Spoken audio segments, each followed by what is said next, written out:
Hello everyone, welcome back to our channel keep creating. दोस्तों, आज हम अपनी basics of investing and wealth creation series को continue करते हुए आज की वीडियो में एक काफी इंपॉर्टेंट सवाल का जवाब तलाशने की कोशिश करेंगे। हम में से हर किसी को, खासकर जब हम अपनी अर्निंग्स और इन्वेस्टिंग जर्नी स्टार्ट करते हैं, तो हमें ये क्लैरिटी नहीं होती है कि हमें अपने सारे फाइनेंशियल गोल्स के लिए अपनी सैलरी का कितना पोर्शन सेव और इन्वेस्ट करना चाहिए। हम बस किसी बॉलपार्क नंबर या किसी थंब रूल की तलाश में रहते हैं, और अक्सर हमें जो थंब रूल या बॉलपार्क फिगर्स बताए जाते हैं या हमें कहीं इंटरनेट या किसी आर्टिकल में जो नंबर्स दिखते हैं वो एक्चुअली थोड़े मिसलीडिंग हो सकते हैं। पर आज की वीडियो में हम ये सारी कंफ्यूजन दूर करने की कोशिश करेंगे by looking at some real life examples and real hard numbers. तो वीडियो के एंड तक बने रहें। दोस्तों, अगर आपने अभी तक इस सीरीज की सारी वीडियोस को चेक नहीं किया है तो आप काफी यूजफुल इन्फॉर्मेशन मिस कर रहे हैं। हमने कई फंडामेंटल और एसेंशियल टॉपिक्स पे काफी डिटेल डिस्कशन की हुई है जो आपके लिए बहुत यूजफुल हो सकते हैं। चैनल पे सारी प्लेलिस्ट को चेक करें, वहां पे आप इन सारे वीडियोस को एक साथ देख सकते हैं। इसकी लिंक अपर राइट कॉर्नर में आई बटन में आ रही है, जो मैं डिस्क्रिप्शन बॉक्स में भी डाल दूंगा। वीडियो शुरू करने से पहले बता दूं कि अगर आपने अब तक चैनल को सब्सक्राइब नहीं किया तो you're missing a lot of useful information and ideas about investing and wealth creation. आपके सब्सक्रिप्शंस, लाइक्स और कमेंट्स से मुझे और भी मोटिवेशन मिलती है, और मैं आपके सजेस्ट किए हुए टॉपिक्स पे भी वीडियोस क्रिएट करने की कोशिश करता रहता हूं। चूंकि हमारा चैनल एक नया चैनल है, तो आप जितना लाइक, कमेंट और शेयर करेंगे, हमें ज्यादा से ज्यादा लोगों तक ये इन्फॉर्मेशन पहुंचाने में उतनी मदद मिलेगी। तो just smash the like button, subscribe to the channel और साथ ही नोटिफिकेशन बेल दबाना मत भूलिए, ताकि आगे आने वाली एक भी वीडियो को आप मिस ना करें। आप हमें फेसबुक, ट्विटर और टेलीग्राम पे भी फॉलो कर सकते हैं, ताकि आपकी नॉलेज और भी एनहांस हो सके। लिंक डिस्क्रिप्शन में दी हुई है। So without taking any more of your time, let's get started. दोस्तों, सबसे पहले मैं बात करना चाहता हूँ रिटायरमेंट की, क्योंकि ये एक ऐसा फाइनेंशियल गोल है जो अननोइंगली, अनविलिंगली, प्रोबेबली जाने अनजाने में हम में से कई लोग इग्नोर करते हैं या उसके लिए इन्वेस्ट करना बहुत लेट से शुरू करते हैं। बट ऑनेस्टली स्पीकिंग, ये एक ऐसा गोल है जिसके लिए आपको सबसे ज्यादा इन्वेस्ट करने की जरूरत पड़ती है, क्योंकि रिटायरमेंट में आप 30 साल, 35 साल अपना टाइम व्यतीत करते हैं, 30 साल के लिए अपना टाइम स्पेंड करते हैं। तो उस 30 साल के लिए एक सफिशिएंट, एडिक्वेट बड़ा कॉर्पस बनाना आसान नहीं है। इसके लिए टाइम और इन्वेस्टमेंट दोनों लगती है। दोनों ही कंपोनेंट्स बहुत इंपॉर्टेंट है। तो ये एक ऐसा कंपोनेंट है, रिटायरमेंट का कंपोनेंट। रिटायरमेंट इन्वेस्टिंग एक इतनी बड़ी चैलेंज है, इसमें इतने सारे अजम्पशंस हैं, इतने सारे मूविंग पार्ट्स हैं, कि इसके लिए इन्वेस्ट करना उतना ही जरूरी है जितना आपके और जो फाइनेंशियल गोल्स हैं उनके लिए, इफ नॉट मोर। तो सबसे पहले हम रिटायरमेंट प्लानिंग की, रिटायरमेंट इन्वेस्टिंग की बात करते हैं। पिछली जो वीडियो हमने इस टॉपिक पे बनाई थी वो एक्सक्लूसिवली रिटायरमेंट प्लानिंग पे ही थी, तो काफी सारी डिस्कशंस उसी वीडियो से ओवरलैप करेंगी as far as retirement planning goes. दोस्तों, सबसे पहले हम ये डिस्कस करते हैं कि रिटायरमेंट के लिए जो नंबर्स होते हैं, जो ये थंब रूल्स और जो ये बॉलपार्क नंबर्स हम अक्सर सर्च करते रहते हैं, उनमें क्या फॉल्ट है, क्या दिक्कत है। तो ये CNN मनी से एक स्क्रीनशॉट है। ये एक यूएस बेस्ड रिटायरमेंट कैलकुलेटर है। उसमें हमने करंट एज डाला 25, 30, कुछ भी डाल सकते हो आप, यहाँ 25 डाला हुआ है। रिटायरमेंट एज उन्होंने डाला है कि 60 साल में मैं रिटायर करूंगा। अभी तक मैंने $0 यानी कि कोई भी सेविंग नहीं की है। Amount saved so far is 0। Current income इनकी कितनी है? $20,000 पर ईयर। ये यहाँ पे इन्होंने ये सिलेक्शन किया है। सेविंग्स रेट इन्होंने डाला है कि अपनी 23% ऑफ इनकम, जो इनकी सैलरी है, मंथली सैलरी है, एनुअल सैलरी है, उसकी 23% ये सेव करते हैं। यहाँ पे 1% टू 25% की ये स्केल दी हुई है। इसमें 23% इन्होंने सेलेक्ट किया है। तो ये रिजल्ट्स ये दिखा रहा है कि you are on the right track. You will need $803,000, यानी कि करीबन $8 लाख इनको चाहिए होंगे इस पर्टिकुलर इंडिविजुअल को। और जिस रेट पे ये सेव कर रहे हैं, जो इनकी सैलरी है और जिस रेट पे ये सेव कर रहे हैं, उस हिसाब से ये 60 ईयर्स पे, जो इनकी करंट एज है, उसके बेसिस पे उन्होंने कैलकुलेशन किया कि इस रेट ऑफ सेविंग्स के हिसाब से $835,000 ये क्रिएट कर सकते हैं, $8,35,000। तो इनको जरूरत थी $8,03,000 की, और ये क्रिएट कर सकते हैं 60 के एज पे $8,35,000। तो you are on the right track. अब इसमें दिक्कतें क्या हैं, क्या क्या इश्यूज हैं, वो हम चर्चा करते हैं। पहले तो ये है कि ये जो नंबर्स हैं यूएस के लिए हैं, तो इसमें social security is factored in. Social security एक चीज होती है जो यूएस में आप जब रिटायर कर जाते हो तो आपको एक सोशल सिक्योरिटी ऑफिस जो है, वहां का डिपार्टमेंट है, उनके तरफ से महीने में एक बार एक चेक आता है। And that cheque, the amount on that cheque depends on what your last income was, for how many years you worked. एक कैलकुलेशन होती है, एक इक्वेशन होती है, उसके बेसिस पे एक नंबर वो डिफाइन करते हैं कि इतनी अमाउंट की चेक इस पर्सन को जाएगी। तो सोशल सिक्योरिटी वहां पे होती है। जैसे इंडिया में पेंशन होती है, kind of similar to that, analogous to that, हालांकि थोड़ा डिफरेंट होता है, बट मोर और लेस आप समझ सकते हो कि इंडिया में जैसे पेंशन होती है गवर्नमेंट जॉब्स में, वैसे वहां पे सोशल सिक्योरिटी होती है।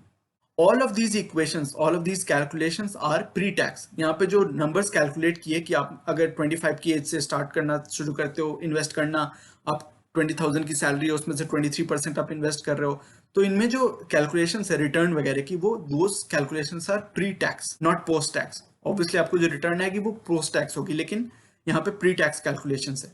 इसमें फिर इन्फ्लेशन की रेट कैलकुलेट की हुई है, किस एनुइटी रेट पे आप विड्रॉ करोगे उसकी कैलकुलेशन की हुई है, तो बहुत सारे assumptions है। अब इसमें एक सबसे पहले तो मैं अपने सोर्स को यहाँ पे रेफरेंस करना चाहता हूँ। ये सारे जो नंबर्स, हम आगे भी कई सारे नंबर्स की डिस्कशन करेंगे, एक कैलकुलेटर की डिस्कशन करेंगे, those are all source from freefincalc.com। And greetings and vanakkam to Pattu sir. सबसे पहले उन्होंने कई सारे कैलकुलेटर्स डेवलप किए हैं, बहुत सारी इन्वेस्टमेंट प्लानिंग और रिटायरमेंट प्लानिंग के ऊपर कई सारी आर्टिकल्स हैं, तो मैं डेफिनेटली रेकमेंड करूंगा, सजेस्ट करूंगा आपको कि ये वेबसाइट आप जरूर ब्राउज करें, विजिट करें। उस पर कई सारी आर्टिकल्स, कई सारे कैलकुलेटर्स आपको मिलेंगी जो आपके लिए बहुत यूजफुल हो सकते हैं। बहुत अच्छा एजुकेशनल प्लेटफॉर्म है which Pattabhiraman sir, Pattu sir as we call him very fondly, has created. तो ये उनकी वेबसाइट से एक आर्टिकल है जिसके ऊपर उन्होंने ये कोट लिखा हुआ है, वहां से मैंने ये कोट लिया है। Notice that the savings rate should be 23% for a real return close to 4%। आपने यहाँ देखा रिटर्न इज 6% और इन्फ्लेशन इज 2.3%, तो रियल रिटर्न कितनी हो गई? 4% के आसपास। विद सोशल सिक्योरिटी अवेलेबल, तो social security already factored in है, tax has not been factored in, ये प्री टैक्स थी, तो सोशल सिक्योरिटी ऑलरेडी डाला हुआ है, प्री टैक्स कैलकुलेशंस है, और जो रियल रिटर्न है 4% है। उस हिसाब से इनकी जो सेविंग्स रेट है 23% इज इनफ, यहाँ पे ये कैलकुलेशंस दिखा रही है। But it is folly to assume even for US conditions that investing 10% or 20% of income is sufficient। तो वो तो यहाँ तक कि US कैलकुलेशंस के लिए भी वो वैलिड नहीं है, क्योंकि हमने देखा कि ये यहाँ पे सोशल सिक्योरिटी ऑलरेडी ऐड किया हुआ है, तो जिनको सोशल सिक्योरिटी नहीं मिलती है या अगर वो सोशल सिक्योरिटी में कंट्रीब्यूट नहीं करते हैं तो उनके लिए कैलकुलेशंस वैलिड नहीं है इवन इन यूएस। और जो ये सारी कैलकुलेशन है these are all pre tax not post tax. आपको जो रिटर्न आएंगी those will all be post tax, right. तो ये यहाँ तक कि यूएस कैलकुलेशंस के लिए भी 10-20% की कैलकुलेशंस अच्छी नहीं होंगी, यहाँ पे 23% में वो barely this person is able to meet his retirement goal। Our inflation for the individual not the government declared value, जो हमारे इंडिविजुअल लेवल पे रिटेल जो कॉमन जनता है अपनी, उसके लेवल पे जो इन्फ्लेशन है is anywhere between 8 to 10%, not 6%। जो गवर्नमेंट की आप WPI CPI की वैल्यू आप देखते हो, wholesale price index, consumer price index, वो जो नंबर्स गवर्नमेंट डिक्लेयर करती है that is not the inflation in your and our life, right. Our inflation is much higher. क्यों? क्योंकि हमारी जो इमरजेंसी एक्सपेंसेस होते हैं या फिर हेल्थ एक्सपेंसेस होते हैं, खास करके आप रिटायरमेंट की जब बात कर रहे हो तो आप अपनी 55, 50, 60, 65 की उम्र की बात कर रहे हो, तो आपकी जो एक्सपेंसेस होंगी वो नॉर्मल इन्फ्लेशन जैसी नहीं होंगी। आपकी जो मेडिकल एक्सपेंसेस होंगी, हेल्थ एक्सपेंसेस होंगी, कुछ इमरजेंसी एक्सपेंसेस होंगी, वो सारी जो इन्फ्लेशन होगी, अगर आप वेकेशन लेना चाहते हो, थोड़ा घूमना चाहते हो, ट्रैवल करना चाहते हो, उसकी एक्सपेंसेस अलग होंगी, इन्फ्लेशन ज्यादा होगी। तो उन सभी चीजों को जब आप अकाउंट करते हो तो आपकी जो इन्फ्लेशन होगी, real inflation which is valid to you, which is applicable to you and me, is between 8 to 10%, not 6%, which the government declares। वो CPI WPI अलग है। आप केवल चावल दाल ही नहीं खा के रहते हो ना, आप ट्रैवल भी करते हो, आपकी हेल्थ एक्सपेंसेस हो सकती हैं। केवल चावल दाल WPI की हम बात नहीं कर रहे हैं। तो अब हम आगे बात करते हैं कि क्या चैलेंजेस, आपको जो कुछ नंबर्स हम देखने वाले हैं वो आपको थोड़े डॉन्टिंग, थोड़े स्कैरी लग सकते हैं। मैं पहले ही आपको थोड़ा एक फोरवार्न कर दे रहा हूँ, लेकिन those are real numbers and you have to face reality। You do it now or you do it later, but it will be better if you do it now so that you can be prepared for the reality later। So why most of these thumb rule savings और retirement calculators don't work? इसमें कुछ basic reasons, बहुत सारे nuanced reasons भी हो सकते हैं। यहाँ पे हम कुछ broad reasons की बात करते हैं कि most of these retirement calculators या savings calculators, ये जो saving rate वाले calculators होते हैं, they don't work because most of these are US based या फिर developed economy based। उसमें सोशल सिक्योरिटी होती है, इन्फ्लेशन रेट काफी कम होता है। इंडिया में जो सोशल सिक्योरिटी है वो है ही नहीं। पेंशन है वो भी कुछ गवर्नमेंट जॉब्स में, और वो भी अब धीरे धीरे करके वो विदर अवे करता जा रहा है, इरोड करता जा रहा है, धीरे धीरे उसको घटाती जा रही है गवर्नमेंट। तो प्राइवेट जॉब्स में तो कभी भी पेंशन नहीं थी, गवर्नमेंट जॉब्स में थी, और वो भी अब धीरे धीरे करके कम होती जा रही है। तो आपको कोई सोशल सिक्योरिटी, कोई पेंशन नहीं है। For most of us social security and pension is not available, right. और इंडिया में जो इन्फ्लेशन है वो हाई तो है ही, 6% 7% तो WPI CPI है। आपकी जो इन्फ्लेशन की हमने बात की वो 8-10% के बीच में, जो हमारे आपके ऊपर है, जो अप्लाई होती है इन्फ्लेशन, वो 8-10% है। But it is also very volatile. कभी आपने देखा होगा कि 12-13% की भी इन्फ्लेशन थी 4-5 साल पहले, आपने देखा होगा। 2011 से 2015-14 तक इन्फ्लेशन की नंबर काफी ज्यादा थी। जब रियल एस्टेट का बूम आ रहा था तो इन्फ्लेशन की नंबर काफी हाई थी। तो first of all it is high and second of all it is volatile, ये ऊपर नीचे फ्लक्चुएट करता रहता है। तो यू कैन नॉट अकाउंट की यहाँ पे इन्फ्लेशन तो 2% और 3% होगी, इंडिया जब डेवलप्ड इकोनॉमी हो जाएगा तो 2% 3% की इन्फ्लेशन हो जाएगी और मैं I will live happily ever after, वो वाली सिचुएशन, फिल्मी सिचुएशन यहाँ पे नहीं होने वाली है।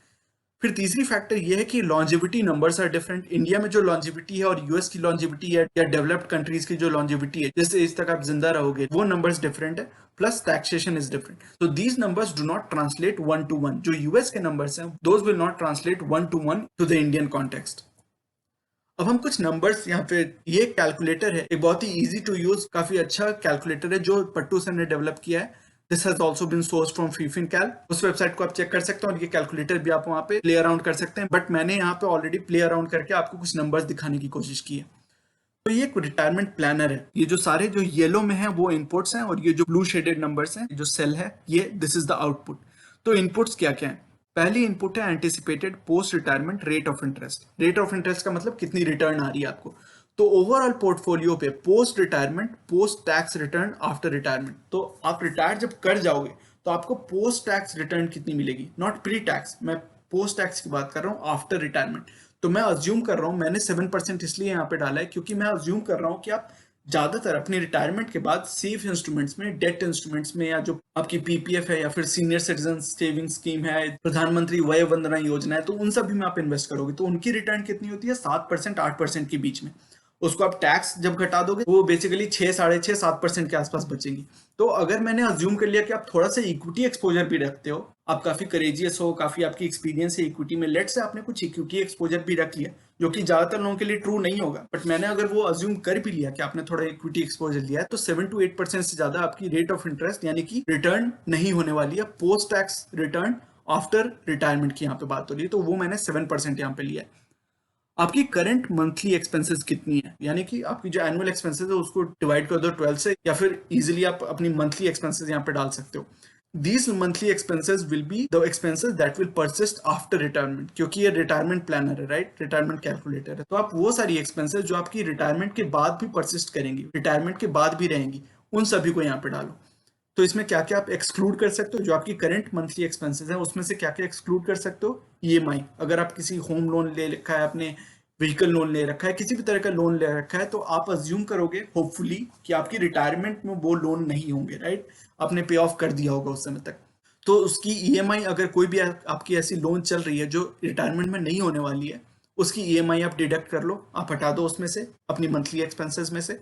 स्कूल की फीस, अगर आप, आपके बच्चे स्कूल जा रहे हैं या कॉलेज जा रहे हैं, कोई भी ऐसी फी है या कोई भी ऐसी खर्च है, कैसे एक्सपेंसेस है जो रिटायरमेंट में नहीं होने वाली, उसको भी आप घटा दो। तो इन सभी चीजों को हटाने के बाद जो आपकी मंथली एक्सपेंसेस है, जो बेयरबोन एक्सपेंसेस है आपकी, वो कितनी है मंथली एक्सपेंसेस, वो आप यहाँ पे इनपुट करो। तो वो मैंने यहाँ पे 30,000 रखा है, which I think is a good moderate ballpark figure. कोई भी आप अगर बड़ी सिटी में रहते हो या एक टियर 1 सिटी में रहते हो, तो आपकी 30-40,000 की मंथली एक्सपेंसेस हो सकती हैं। This can be higher, this can be a little lower, but I think this number is a good starting number. फिर number of years you expect to work, कितने साल आप अभी से लेके, अभी आप जब भी ये कैलकुलेशन कर रहे हो उसके बाद से लेके कब तक आप एक्सपेक्ट कर रहे हो कि आप वर्क कर सकते हो, तो वो मैंने यहाँ पे 25 ईयर्स रखा है। लेट्स से ये कैलकुलेशंस कोई 25 ईयर 30 ईयर ओल्ड पर्सन करता है, यहाँ तक कि 35 ईयर ओल्ड पर्सन भी करता है, तो ही they can expect to work for 20-25-30 years, right. तो मैंने एवरेज नंबर एक 25 यहाँ पे रखा है। Expected inflation through out life time, ये हमने ऑलरेडी बात कर ली, ये 6% नहीं हो सकता है। रियलिस्टिक आप अगर नंबर डालोगे तो 8 से 10% का नंबर होता है, मैंने यहाँ पे 8% का नंबर डाला है। एस्टिमेटेड ईयर्स इन रिटायरमेंट, अब आप जब रिटायर करोगे, लेट्स से आप अभी 25 साल का, मैं एक थॉट प्रोसेस इवॉल्व करने के लिए मैं कुछ नंबर्स यहाँ पे अज्यूम करता हूँ। तो आप लेट्स से करेंटली 25 साल के हो और 25 साल आप एक्सपेक्ट करोगे और 25 साल आप काम करोगे, यानी 50 की उम्र तक काम करोगे, and after retiring, after living your work, you will live for 25 more years, यानी कि 75 की एज तक आप जीवित रहोगे। तो इसलिए एस्टिमेटेड ईयर्स इन रिटायरमेंट मैंने यहाँ पे 25 रखा है। Average rate of interest expected from all asset classes, यानी कि रेट ऑफ इंटरेस्ट का मतलब फिर से यहाँ पे रिटर्न है, तो आप कितनी रिटर्न एक्सपेक्ट कर सकते हो फ्रॉम ऑल एसेट क्लासेस। इसमें आपकी पीपीएफ भी हो गई, अगर आपने कोई और डेट इंस्ट्रूमेंट्स में इन्वेस्ट किया हुआ है तो वो हो गई, फिर आपकी अगर कोई गोल्ड इन्वेस्टमेंट है तो वो हो गई, तो सारी, तो बहुत बड़ी ये नंबर है। ये एक अजम्पशन काफी स्ट्रांग है, काफी इंपॉर्टेंट है कि ओवरऑल पोर्टफोलियो पे आपकी पोस्ट टैक्स रिटर्न कितनी है, केवल इक्विटी पे नहीं, केवल म्यूचुअल फंड्स पे नहीं, केवल डायरेक्ट इक्विटी पे नहीं, ओवरऑल पोर्टफोलियो पे post tax return, after tax return कितनी आएगी बिफोर रिटायरमेंट, अभी जो आप इन्वेस्ट कर रहे हो उस पर आप कितना अज्यूम कर सकते हो। ये नंबर मैंने 9% लिया है क्योंकि मैं अज्यूम कर रहा हूँ कि आपकी इक्विटी एक्सपोजर भी है, तो वहां से आपकी अगर 12-13% की रिटर्न आती है, लेकिन आपकी टोटली इक्विटी एक्सपोजर तो होगी नहीं, आपकी पीपीएफ में कंट्रीब्यूशन है, ईपीएफ में कंट्रीब्यूशन है, तो वो जो इंटरेस्ट होती है वो तो 7% के आसपास है। आपने अगर किसी डेट इंस्ट्रूमेंट में इन्वेस्ट किया हुआ है तो वो नंबर काफी नीचे है, 7% के आसपास है। और उसके बाद आपको टैक्सेस भी इंक्लूड करने हैं। 12% तो आपको इक्विटी से हो सकता है मिल जाए, हो सकता है 7% डेट इंस्ट्रूमेंट से आपको 7-7.5% मिल जाए, लेकिन आपको टैक्स के लिए भी तो अकाउंट करना है ना। तो पोस्ट टैक्स रिटर्न तो आपको इक्विटी में 10% की टैक्सेशन और डेट इंस्ट्रूमेंट्स में 15-16% की, आफ्टर इंडेक्सेशन 15-16% की टैक्सेशन को अकाउंट करना है। तो वो सारी जब अकाउंटिंग करोगे तो आपको ये नंबर 9, 9.5, 10% से ज्यादा यहाँ पे नहीं रखना चाहिए, मेरी ये एडवाइस है। तो एवरेज नंबर इसलिए मैंने यहाँ पे 9% का लिया है। फिर annual increase in monthly investment you can manage. आप कैसे अपनी मंथली इन्वेस्टमेंट, यानी कि एक साल आप अगर लेट से 10,000 इन्वेस्ट कर रहे हो, तो अगले साल आप क्या 10% उसको बढ़ा सकते हो, 5% बढ़ा सकते हो, 20% बढ़ा सकते हो, वो कितनी आप इंक्रीमेंट कर सकते हो, जो हमने पहले की भी वीडियोस में step up investing, step up SIP की बात की हुई है, राइट। तो वो 10% मैंने यहाँ पे रखा है कि हर साल आप 10% ईयर ऑन ईयर बढ़ाते जाते हो। ये शुरू में इजी हो सकता है, जब आप कमाना इन्वेस्ट करना शुरू कर रहे हो, आपकी अगर इन्वेस्टिंग की करियर की अर्ली फेज है, तो ये 10% मैनेजेबल है डेफिनेटली। यहाँ तक कि 15% भी आप कर सकते हो अगर आपकी इंक्रीमेंट अच्छी होती है, अगर आपकी अर्निंग, सेविंग्स, फाइनेंशियल हैबिट्स अच्छी हैं, तो 10-15% आप मैनेज कर सकते हो। लेकिन जैसे जैसे आप करियर में एडवांस करते जाओगे, मच्योर करते जाओगे, तो आपकी जो अर्निंग्स की जो ग्रोथ होगी वो 10% की इंक्रीमेंट आपको नहीं मिलेगी। धीरे धीरे आपकी इंक्रीमेंट थोड़ी कम होती जाएगी, 5%, 7%।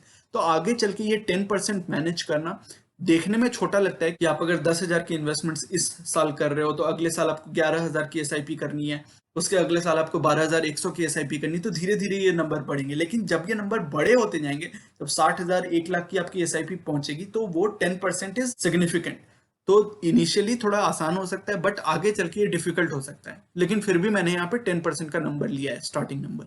फिर अमाउंट इन्वेस्टेड सो फार, अभी तक आपने कितना अमाउंट इन्वेस्ट किया। यहाँ पे मैंने 30 लाख की इन्वेस्टमेंट ली है। हालांकि हम इस नंबर को चेंज करके भी देखेंगे कि आउटपुट्स में क्या डिफरेंस आती है, क्या मॉडिफिकेशन आती है, तो वो हम देखते जाएंगे। लेकिन मैंने अभी यहाँ पे डाला है कि आपकी कुछ पीपीएफ में इन्वेस्टमेंट है, कहीं पे कुछ इन्वेस्टमेंट आपने की हुई है, तो वो करंट इन्वेस्टमेंट्स आपकी 30 लाख के आसपास है, 30 लैक्स।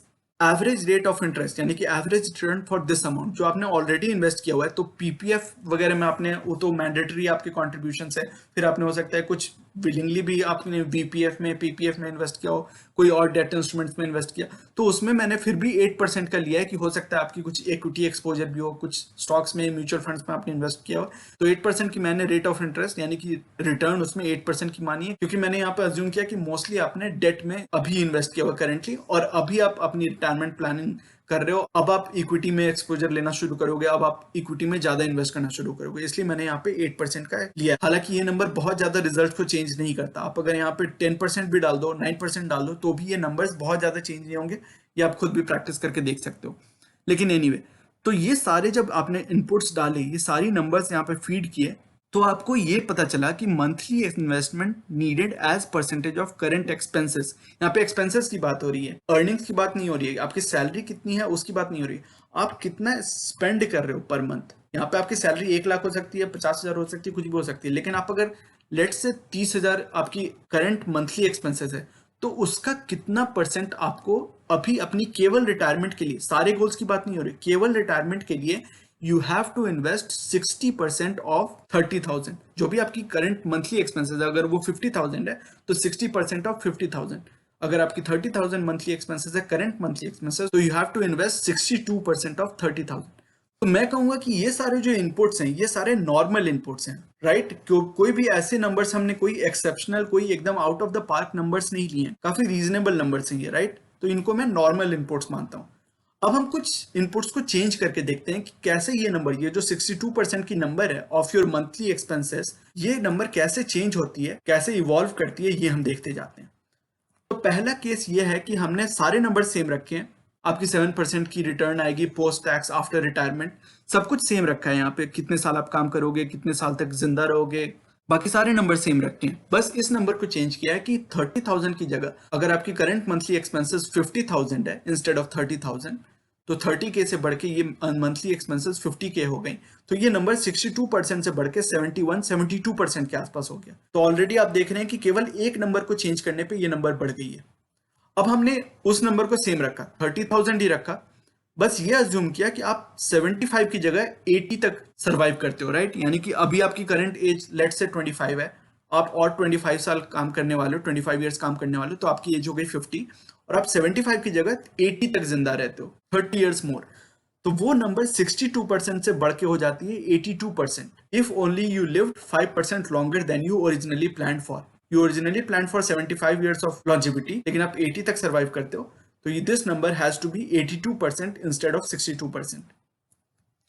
अब हमने ये किया कि चलो ठीक है, नहीं आप 80 तक नहीं जिंदा रहते हो, 80 तक सर्वाइव नहीं करते हो, आप 75 तक ही सर्वाइव करते हो, लेकिन आप 5 इयर्स कम काम करते हो। अगर आप अभी 25 के हो, आप चाहते हो कि आप 45 में ही रिटायर हो जाओ, 50 में नहीं, अर्ली रिटायरमेंट आप लेना चाहते हो, आप 45 में ही रिटायर होना चाहते हो, तो आपकी जो ये वर्किंग लाइफ होगी वो 5 साल कम हो जाएगी, और जो ये आपकी आफ्टर रिटायरमेंट वाली एज है वो 5 साल बढ़ जाएगी, राइट? क्योंकि आप 75 तक ही, तो लेट से आप अभी 25 के हो, आप 20 साल और काम करोगे 45 तक, और आप 30 साल और जियोगे तो 75 पे, तो इवेंचुअली आपकी डेथ 75 पे ही हो रही है। लेकिन चूंकि आपने 5 साल यहाँ कम काम किया, तो 5 साल आफ्टर रिटायरमेंट आपकी 5 साल की ड्यूरेशन बढ़ गई, तो ये 20 हो गया, ये 30 हो गया, बाकी सारे नंबर सेम है, तो आपकी नंबर 62% से जंप करके हो जाती है 110% के आसपास। तो ऑलमोस्ट डबल हो जा रही है ये नंबर। केवल 5 साल आप अगर कम काम करते हो, आपकी इन्वेस्टिंग, आपकी अर्निंग्स 5 साल कम है, तो ये नंबर्स ऑलमोस्ट डबल हो जाते हैं, 62% से बढ़ के 110% हो जाते हैं। अब कुछ और मॉडिफिकेशन करते हैं, आपने काम भी उतना ही किया, आप जीवित भी रहे 75 तक ही, सब कुछ सेम है, बस आपके पास इनिशियल जो कॉर्पस है आपका वो 30 लाख की बजाय 10 लाख है, तो आपकी नंबर 62% से बढ़ के 72% हो जाती है।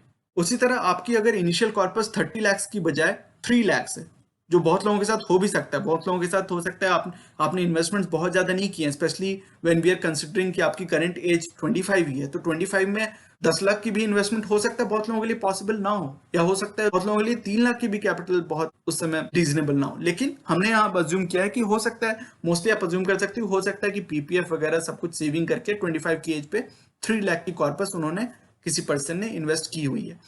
तो अगर ये नंबर 30 लाख से घट के 3 लाख हो जाती है, so you have 3 lakh invested, तो ये नंबर 62% से बढ़ के ऑलमोस्ट 84% के आसपास हो जाती है, 83-84%।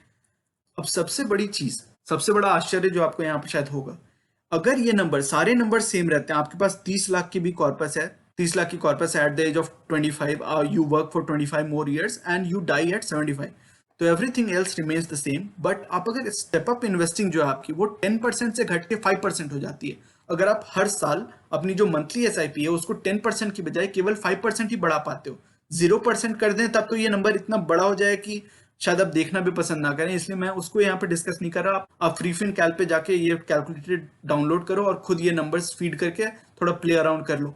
लेकिन अगर ये नंबर 10% से घट के केवल 5% होती है, तो आपकी जो इन्वेस्टमेंट अमाउंट है ऑलमोस्ट फिर से डबल हो जाएगी, 62% से बढ़ के ये नंबर फिर से 105% हो जाता है। इसलिए मैंने एक और वीडियो जो पहले हमने डिस्कस की थी उसमें हमने power of step up investing discuss किया था कि कितनी पावरफुल हो सकती है ये एक स्मॉल थिंग, एक छोटी सी चीज। आपको इंक्रीमेंट तो 5, 7, 8, 10% का तो मिलता ही है हर साल अभी, तो आप अगर अपनी इन्वेस्टमेंट्स को भी बढ़ाते जाते हो, स्टेप अप करते जाते हो, तो उसकी कितनी पावरफुल कॉन्ट्रीब्यूशन हो सकती है, उसकी सिग्निफिकेंस कितनी ज्यादा हो सकती है, ये नजारा आपको यहाँ पे दिख रहा है कि अगर वो नंबर 10% से करके 5% हो जाती है, तो आपकी amount, investing amount needed almost double हो जाती है।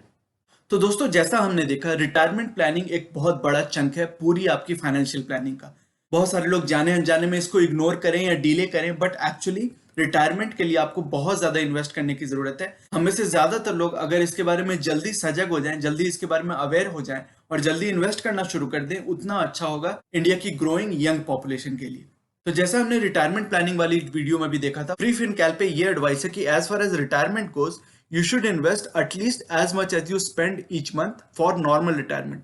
अर्ली रिटायरमेंट की बात नहीं हो रही है, केवल आप अगर नॉर्मल 55-60 की एज पे लेट से आप अगर रिटायर करना चाहते हैं, अर्ली रिटायरमेंट नहीं, नॉर्मल रिटायरमेंट, तो आपको कम से कम आप जितना स्पेंड कर रहे हो, जो आपकी रेगुलर एक्सपेंसेस हैं, excluding EMI, excluding school fees, ऐसी एक्सपेंसेस जो आपकी रिटायरमेंट पे नहीं होने वाली, तो वो जो आपकी बेयरबोन एक्सपेंसेस है उतना कम से कम आपको ईच मंथ इन्वेस्ट करना चाहिए अपने रिटायरमेंट के लिए। और अगर अर्ली रिटायरमेंट आपको लेनी है तो almost double amount, twice as much as you spend each month आपको इन्वेस्ट करना चाहिए। ये तो केवल रिटायरमेंट की बात हो गई। अब इसमें आप अगर बाकी गोल जो बाकी आपके, केवल रिटायरमेंट ही तो फाइनेंशियल गोल नहीं है, आपकी चाइल्ड एजुकेशन हो सकती है, खुद की मैरिज को भी आप सपोर्ट करना चाह सकते हैं, हो सकता है आप घर खरीदना चाहते हो, होम बाइंग या हाउस बिल्डिंग की एक गोल हो सकती है, अपनी हायर एजुकेशन की गोल हो सकती है। तो बहुत सारे गोल्स हो सकते हैं। चाइल्ड मैरिज, चाइल्ड एजुकेशन की तो ऑलरेडी हमने कई सारी वीडियोस में इसकी डिस्कशन की हुई है। तो जो बाकी सारे गोल्स भी हैं प्लस रिटायरमेंट, तो हमने देखा कि अगर आपको ये सारे कवर करने हैं तो at least 50% of your salary should go as investments. 50% salary आपकी इन्वेस्टमेंट्स में जानी चाहिए। 40% of your salary should be expenses, क्योंकि अगर 40% एक्सपेंसेस होंगी और अगर आप 40% सेम एज एक्सपेंसेस इन्वेस्ट करोगे रिटायरमेंट के लिए, तो केवल 10% ही मार्जिन बच रहा है अदर गोल्स के लिए। तो that's what I am saying, 50% of salary as investments, 40% of salary as expenses and 10% of salary as emergency funds, right. लेकिन आपको वहां से स्टार्ट करना है, क्योंकि 40% ऑफ सैलरी तो आपकी केवल रिटायरमेंट प्लानिंग, रिटायरमेंट इन्वेस्टमेंट के लिए चली जाएगी, तो केवल 10% ही बची। तो वहां से आपको स्टार्ट करना है। वो भी बहुत सारे लोगों के लिए डिफिकल्ट हो सकता है, आई कैन टोटली अंडरस्टैंड, लेकिन आपको वहां से कम कोशिश करनी चाहिए कि वहां आप अपने आप को सपोर्ट कर पाए, उस तरह से फाइनेंशियली प्लान करें। और वहां से जब आपने स्टार्ट कर दिया तो you should keep stepping up your savings and investments as your salary goes up with your salary hikes, bonuses etcetera, and try to get these investments to 60-70% of salary or higher in due course। तो अगर आप पूरी salary का 60-70% invest कर पाते हैं, उस level पे आप पहुंच पाते हैं, तो बहुत अच्छा होगा, क्योंकि आप केवल रिटायरमेंट ही नहीं, अपने सारे गोल्स के लिए अच्छी तरह से बहुत ही हेल्दी वे में इन्वेस्ट कर पाएंगे। You would be able to achieve those goals comfortably. लेकिन चूंकि बहुत लोगों के लिए ये पॉसिबल नहीं है, फर्स्ट ऑफ ऑल इस लेवल पे स्टार्ट करना ही इनफीजिबल है, that you are saving and investing 50% of your salary. तो अगर वो पॉसिबल नहीं है तो you should look at your situation more objectively. You should assess whether it is a spending issue, debt issue और अर्निंग्स इशू। इन तीनों के बारे में क्विकली एक बार बात करते हैं। स्पेंडिंग इशू तब होती है जब आपके एक्सपेंसेस इतने ज्यादा हैं कि आपकी इन्वेस्टमेंट्स 10-20% भी नहीं हो पाती आपकी सैलरी की। तो उस समय definitely you have to try to bring down your expenses so that the spending यानी कि एक्सपेंसेस और investments they can catch up. आपको तो एक बैलेंस करना है ना, राइट, क्योंकि आपको इन्वेस्टमेंट्स उतने ही करने हैं आइडियली जितने आपके एक्सपेंसेस है। तो अगर आपके एक्सपेंसेस और इन्वेस्टमेंट्स में बहुत बड़ा मिसमैच है, एक्सपेंसेस बहुत ज्यादा है, इन्वेस्टमेंट्स बहुत कम है, तो इसको मैच करने के दो ही तरीके हैं, राइट। या तो आप इन्वेस्टमेंट्स को बहुत ज्यादा बढ़ाएं, उसके लिए आपको बहुत इनकम अपनी सप्लीमेंट करनी पड़ेगी, अर्निंग्स बढ़ानी पड़ेगी, जॉब सैलरी बढ़ानी पड़ेगी। या फिर दूसरा तरीका ये है कि अपनी एक्सपेंसेस को थोड़ा नीचे लाएं। या फिर तीसरा एक तरीका हो सकता है कि आप दोनों पे वर्क करें, राइट, अपनी एक्सपेंसेस को भी नीचे लाएं और अपनी इन्वेस्टमेंट्स को धीरे धीरे बढ़ाएं, ताकि ये दोनों अल्टीमेटली मैचअप कर जाएं, एक दूसरे के बराबर हो जाएं। तो वो आपको कोशिश करनी है कि स्पेंडिंग इशू अगर है तो अपने एक्सपेंसेस को कट डाउन करें। डेट इशू तब हो सकता है जब आपकी ईएमआईज का अमाउंट बहुत ज्यादा है, आपने कई सारे लोन्स लिए हुए हैं, होम लोन बहुत बड़ा चल रहा है, पर्सनल लोन भी ले लिया है, एक व्हीकल लोन भी ले लिया है, ऑटो लोन ले लिया है, तो ये बहुत सारे ईएमआईज आपके चल रहे हैं और आपकी समझ लो कि सैलरी आती है और आपके जो बेसिक एक्सपेंसेस है वो तो होते ही हैं, जो बेयर बोन एक्सपेंसेस हैं, प्लस बाकी सारी की सारी आपकी ईएमआई में सारे कॉस्ट निकल जा रहे हैं। So that can be treated as a debt issue. तो आप अपनी डेट को थोड़ा कम करें। पहले फर्स्ट ऑफ ऑल तो इतना डेट ले ही नहीं, कि स्पेशली आपके जो डेप्रिशिएटिंग एसेट्स हैं उनके लिए लोन, उसके लिए मैंने एक सेपरेट वीडियो ही बनाई थी, good debt versus bad debt, appreciating asset versus depreciating asset. तो डेप्रिशिएटिंग एसेट के लिए तो आपको कोशिश करना चाहिए कि कभी भी लोन लेना ही नहीं चाहिए। लेकिन अगर आपने लोन ले रखा है और उसमें फंसे हुए हो, तो किसी तरह उसको जल्दी पे ऑफ करने की कोशिश करो। कोई बोनस मिले, कोई हाइक मिले, कोई वन टाइम ऐसी सैलरी मिले, तो आप उसको पे ऑफ करके अपनी डेट इशू को एड्रेस करने की कोशिश करो। और तीसरी ये है कि अगर आप स्पेंडिंग इशू से भी कट डाउन नहीं कर पा रहे हो, बेयरबोन एक्सपेंसेस पे आ गए हो, फिर भी इन्वेस्टमेंट्स बहुत कम है, डेट इशू भी आपने एड्रेस कर दिया, डेट भी आपकी काफी कम हो गई, फिर भी आपकी इन्वेस्टमेंट्स ऊपर नहीं जा रही हैं, तो आपको अर्निंग्स इशू को एड्रेस करना पड़ेगा। दैट मीन्स कि you have to earn more, अपनी सैलरी बढ़ाओ, आप अपनी फील्ड चेंज करो, कुछ ट्रेनिंग ले लो, कुछ अपने स्किल्स इंप्रूव कर लो, या फिर कोई साइड हसल करो, पैसिव इनकम सोर्सेज जनरेट करो। तो ये सभी चीजें करके आप अपनी अर्निंग्स को बढ़ाने की कोशिश कर सकते हो। अर्निंग्स इशू अगर है तो उसको एड्रेस करने की कोशिश कर सकते हो। तो इन तीनों चीजों के पॉइंट ऑफ व्यू से आप अगर अपनी प्रॉब्लम को देखते हो, तो हो सकता है कोई ना कोई एक तरीका, कोई ना कोई उपाय आपको दिखे। हो सकता है आप तुरंत अपनी जो डिजायर्ड लेवल ऑफ इन्वेस्टमेंट है उस पर ना पहुंच पाओ, वो टोटली अंडरस्टैंडेबल है, ज्यादातर लोगों के लिए पॉसिबल नहीं होगा। लेकिन if you focus on the process, if you focus कि आपको कहां पहुंचना है, क्या आपकी टारगेट है, तो एक होलिस्टिक अप्रोच से, एक कंबाइंड कॉम्प्रिहेंसिव अप्रोच से you should be able to get there eventually. So focus on the process, the numbers and outcomes will follow. Don't lose heart, don't lose hope कि आपसे कभी नहीं होगा, मैं कभी उस लेवल पे पहुंच ही नहीं सकता, मैं रिटायर ही नहीं कर सकता, अर्ली रिटायरमेंट तो दूर की बात, मैं नॉर्मल रिटायरमेंट भी नहीं कर सकता। तो आप हतोत्साहित ना हो, डिस्करेज ना हो, focus on the process, keep working on things as much as possible, do the best you can and you will get there. If you focus on the process, you will eventually get there. तो इसी good note पे, इसी high note पे मैं video को conclude करना चाहता हूँ। मैं उम्मीद करता हूँ कि ये सारी डिस्कशन से, सारी जो रियल लाइफ एग्जांपल्स हमने देखी, न्यूमेरिकल एग्जांपल्स देखे, कई सारे केसेस, कई सारे सिनेरियोज देखे, तो इन सभी से आपको मदद मिली होगी, आपकी जो थॉट प्रोसेस है वो थोड़ी और स्ट्रीमलाइन हो पाई होगी। और मेरी आशा है कि इन सारी इन्फॉर्मेशन और डिस्कशन से आपकी जो इन्वेस्टमेंट फ्रेमवर्क है थोड़ी और रिफाइन, थोड़ी और स्ट्रीमलाइन हो पाएगी। तो आपकी अगर इस टॉपिक से रिलेटेड कोई भी क्वेश्चन है, कोई भी प्रश्न है, कोई भी डाउट है, आप अगर थोड़ा और जानना चाहते हैं, आपको लगता है कि थोड़ी और डिस्कशन होनी चाहिए, तो मुझे कमेंट्स में बताएं, मुझे अपने थॉट्स और क्वेश्चंस कमेंट्स में डाल के बताएं, ताकि मैं इस पे और फॉलो अप कर पाऊं। अगर आपकी ऐसी रिस्पॉन्स रहती है, अगर आपकी ऐसी रिक्वायरमेंट रहती है, तो आपके कोई भी क्वेश्चन हो तो उनको कॉमेंट्स में डालें, ताकि मैं आपको जितना भी पॉसिबल हो और हेल्प कर पाऊं। So I look forward to having your thoughts and questions in the comment section so that we can have a constructive discussion about this very important topic. So दोस्तों, ये था आज का वीडियो। ये सेइंग जो कि है नॉलेज इज पावर सुप्रीम, ये इस चैनल का मिशन है, जो कि है आप तक सही नॉलेज पहुंचाना। आगे आने वाली वीडियोस में हम mutual fund, investing, asset allocation और डायरेक्ट स्टॉक से रिलेटेड कई सारे एनालिसिस करेंगे और बहुत सारे इंटरेस्टिंग टॉपिक्स को डिस्कस करेंगे। So you should definitely subscribe to the channel and remain posted for further updates. अगर आज की वीडियो कंटेंट आपको पसंद आया है तो वीडियो करें लाइक। अगर आपको लगता है कि इस इन्फॉर्मेशन से किसी की मदद हो सकती है तो इसे अपने दोस्तों और फैमिली मेंबर्स के साथ शेयर करें और चैनल को करें सब्सक्राइब। मिलते हैं अपने अगले वीडियो में एक और टॉपिक के डिस्कशन के साथ। तब तक के लिए take care and see you soon. Bye bye.